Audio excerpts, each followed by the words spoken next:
So, come out of retirement to tell you about the most traumatizing time I've had at the cinema thus far.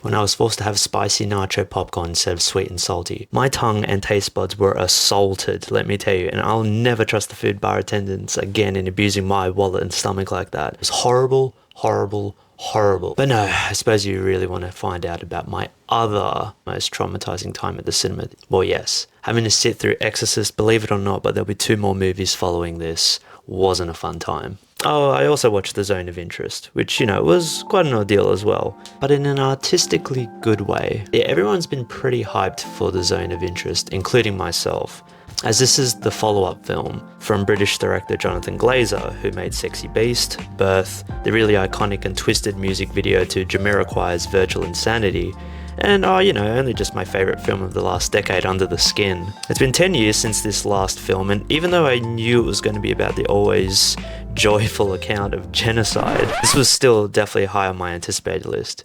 So the general setup is it's loosely based off a novel that details a rich German family enjoying a life of luxury in a villa that just so happens to be parked right next to literal hell itself.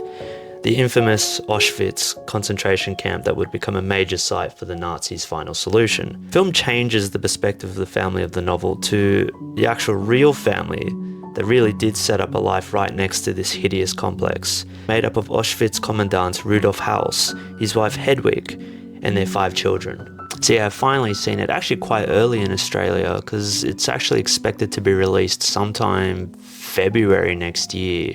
Which, sorry, I couldn't wait that long. So I do have to thank the Jewish Film Festival for having an early screening as early as November to get our first kind of taste of the film. There's going to be another screening actually in a couple of weeks being held at the same cinema, the Ritz complex. And yeah, I have to kind of agree with the general consensus. You're probably not going to find a film as well made as Zone of Interest this year.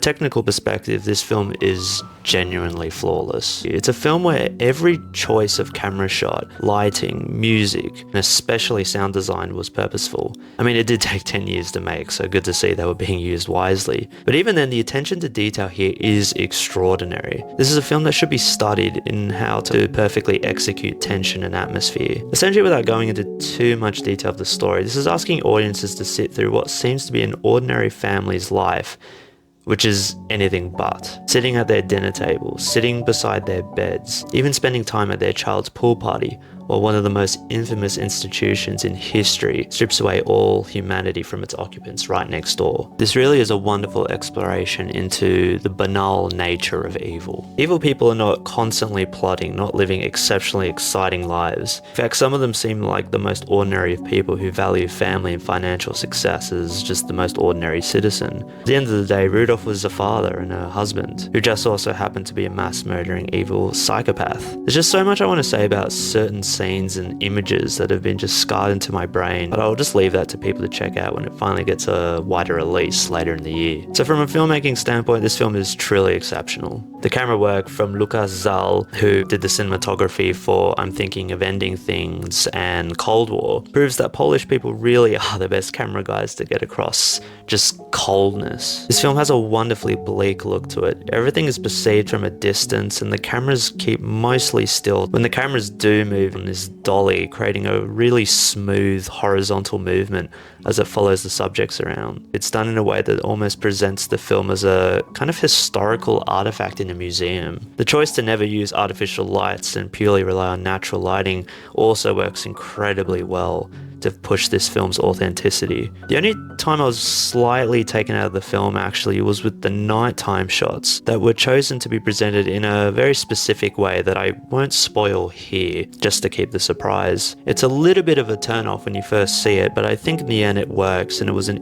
really interesting aesthetic choice. But yeah, the film is amazing to look at. Shots are expertly choreographed to just show you what you need to see. yet also leaving out the worst things to the imagination. It's not a film that holds your hand and gives you answers. Glazer proved that this style of filmmaking works exceptionally well in his film Under the Skin, and he follows it through here as well, never dumbing down the experience with unnecessary explanation. Small little details in the world are just wonderfully kept visually, and only the most observant of viewers will be rewarded for keeping up with those wonderful little details. However, the true star of the film has to be the sound design. No film this year is going to have Foley as detailed and rich as this film. I've always had an issue with how movies present home environments within a soundscape. When I think of a lot of movies set in apartments and houses, many never quite capture that natural sound of a lived-in home. But in this film, so much work has been put into what type of sounds would actually be heard in a house sitting right next to a concentration camp. And it's not even the sounds you would often think of. It's just small little intricacies in the sound design that just really sell this story and the world that we're in. Cannot stress, this is just some of the best sound design I've ever heard. It's also complemented by a really great music score from my favorite film composer of the modern era, Mika Levi, who did an exceptional job with the haunting Alien soundtrack to Under the Skin.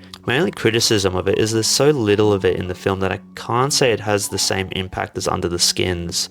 On one hand, I'm glad they rarely utilised music in the film, leaving it to the sound and imagery to tell the story. But because Levi is just such a talent, it would have been great to hear more from them. Just makes for some truly alienating and disturbing music. Just take my word for it, this is a must-see cinema experience. It's not an easy watch, but it's a wonderfully eerie experience that has a lot to say about the nature of evil, family, and even legacy. This was a great film, and I will probably revisit it again when it comes out in February. And yeah, it is definitely one of the most visceral movie experiences I've had all year. Yes, maybe just a little bit more than that nacho popcorn incident. For now, I'm landing it at a solid 9 out of 10. It didn't make a profound impact on me as Under the Skin did, but again, that film I would classify as my favourite film of the last decade, so that's kind of a hard benchmark to beat. And as always, I look forward greatly to Jonathan Glazer's next film, because this is a director who just understands how to tell